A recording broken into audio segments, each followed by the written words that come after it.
Speaking of being in Houston, Brady or Belichick, they're going to be there. Those options, good problems to have. Do your job is the Patriots' mantra, and the both are arguably the best at what they do. Here's a look at the Killer Bees and what they've accomplished as a tandem. Must be nice to be a Patriots fan, right? First in wins, playoff wins, championships, and Super Bowl appearances. I can think of 2 times it wasn't nice to be a Patriots Yeah, me fan. too. Go Giants. So they pretty much run the league.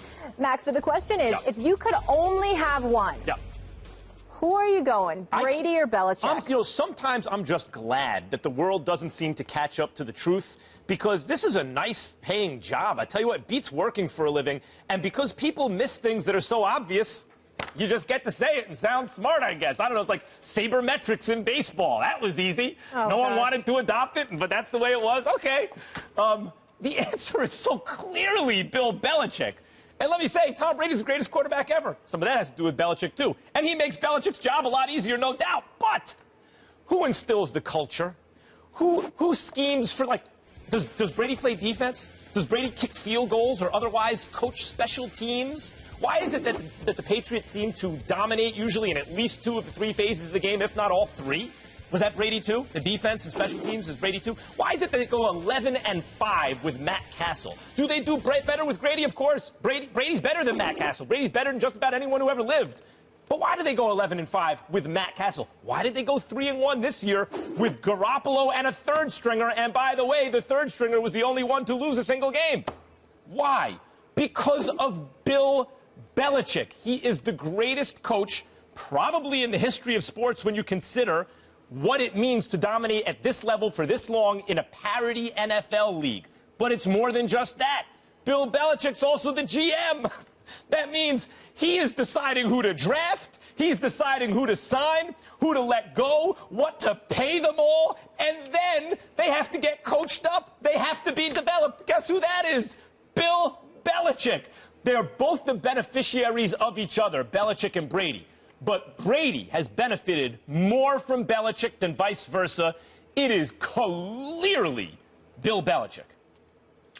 I don't like having this debate because I don't like casting any aspersions on Bill Belichick the way a lot of people do. I think he's the greatest coach of the modern-day era.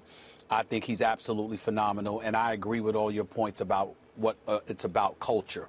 But I disagree with your ultimate conclusion because it's about Tom Brady. The New England Patriots are 182 in 52. 183, I'm sorry, in 52 with Tom Brady as a starting quarterback for the New England Patriots. 7 Super Bowl appearances, 4 Super Bowl titles. Bill Belichick had titles as a defensive coordinator, but as a head coach, we'll lean back to Cleveland. I'm not going to go that far. I'm not going to do that to the man. What I would tell you is this. The very thing you give him credit for, Max, in terms of the culture, and you are right, he's responsible for building and cultivating the culture, but it's not possible if you don't have Tom Brady.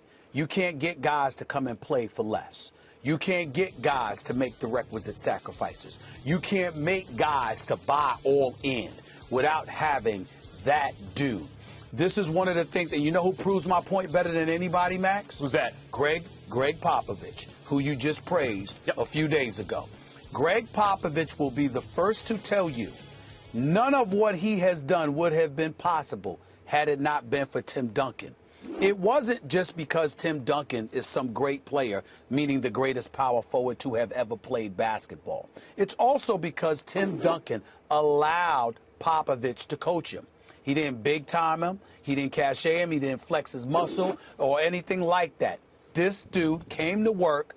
Popovich could look at him. He could stare him down. He could be demanding of him. He could hold him accountable. He could do all those things. I'll tell you a funny story, Max Kellerman. True story. Popovich got in trouble for this. Do you remember that time when they played a nationally televised game in Miami against LeBron D. Wade and the crew? And Tim Duncan, Manu Ginobili, and Tony Park, if I remember correctly, they all sat out for the game. They didn't travel. Did they even travel? No. They had a road game prior to the game in Miami. And Popovich sent them home, right? Right. Do you know how that story broke? How's you know that? how that story broke, No. Max? They were in Orlando Airport about to fly on Southwest Airlines, and people were like, they're at Chick-fil-A. Is that them? is that Tim Duncan? They couldn't believe it. You know, that's how the story broke. They were in the airport in Orlando, I think it was, and they literally, it was at some Chick-fil-A or something, about to fly on Southwest Airlines, and everybody spotted like, what the hell's going on? So not only did they not have to travel, they had to get on Southwest with no chartered jet or anything like that. No, just go. You think Jordan or somebody like that would have been on Southwest Airlines? No. But it's Tim Duncan. Why? Because that's who he is. And as a result, Popovich was allowed to be Popovich. And because of that is how the culture ultimately was cultivated. If you're Brady in New England, the fact that even though you're a superstar, it is clear where the chain of command lies. It is clear that Bill Belichick is the boss. It is clear that this is the man that runs the show, and you are all in to the point where you're that close. It's that culture. What we're both describing Brady. is a symbiotic relationship. We agree on this. They help each other, coach and player. And I'm glad you brought up Popovich and Duncan, because that is the closest approximation. That's the best analogy in another sport. Analogous relationship is Popovich and Duncan. It's symbiotic. The coach instills the culture, everything, but couldn't do it to the level, couldn't achieve to the level he achieved without that player. We even see it now with the Spurs. Without Tim Duncan, they're excellent.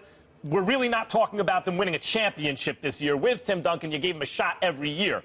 Tom Brady elevates Bill Belichick. There's no denying it. Matt Castle went at 11-5, didn't make the playoffs. Belichick did very well with Bledsoe also. Not as well as with Brady, because Brady is better than those guys and helps. He's his lieutenant, as is Tim Duncan, the lieutenant, in the locker room and on the court. And the great head coach needs that. But if you had to choose one or another to make your franchise consistently great year in and year out, and I think this applies more to football than in basketball, where talent can sometimes overcome mediocre coaching, let's say, I would take Belichick, I would make him the head coach, and I would know that my team would be in contention every single year, in the playoffs every single year, whether or not they actually won the Super Bowl. I don't know if you could do the same thing with Brady on a bad team.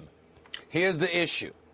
What you're missing, in my opinion, is that even though what you're saying is definitely plausible and makes sense, it's what do you have beforehand? You're basing everything that, in all your support for Bill Belichick, you're basing it on his accomplishments. I'm saying the accomplishments emanates from Brady. And because it emanates from Brady is why you have to sit up there and look at Brady. Because without Brady, we wouldn't be able to say what we've said about Bill Belichick. There's no denying that all of our points are right.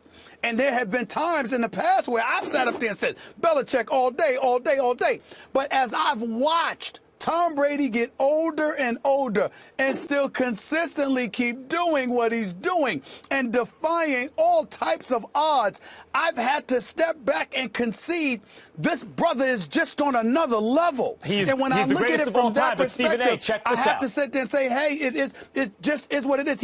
Bill Belichick could not have been Bill Belichick without the likes of Tom Brady. I have to concede that. You put Aaron Rodgers on the Patriots, they're favored to win the Super Bowl. Oh, no, we don't have time for this one. You put Matt Ryan on the Patriots, they're favored to win the Super Bowl. You can put a number of quarterbacks on the Patriots, they'd still be favored to win the Super Bowl. But if Brady went to another team, that team wouldn't be favored to win the Super Bowl. It's Belichick. No, Molly, the point that Max is missing is that, again, even though that may very well be true, you can say that now because of what Brady has done. He had Bledsoe. Hold on, Max.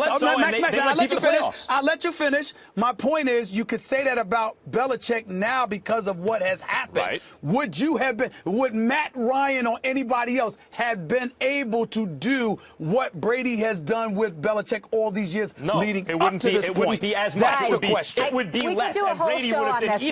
We have to go to break.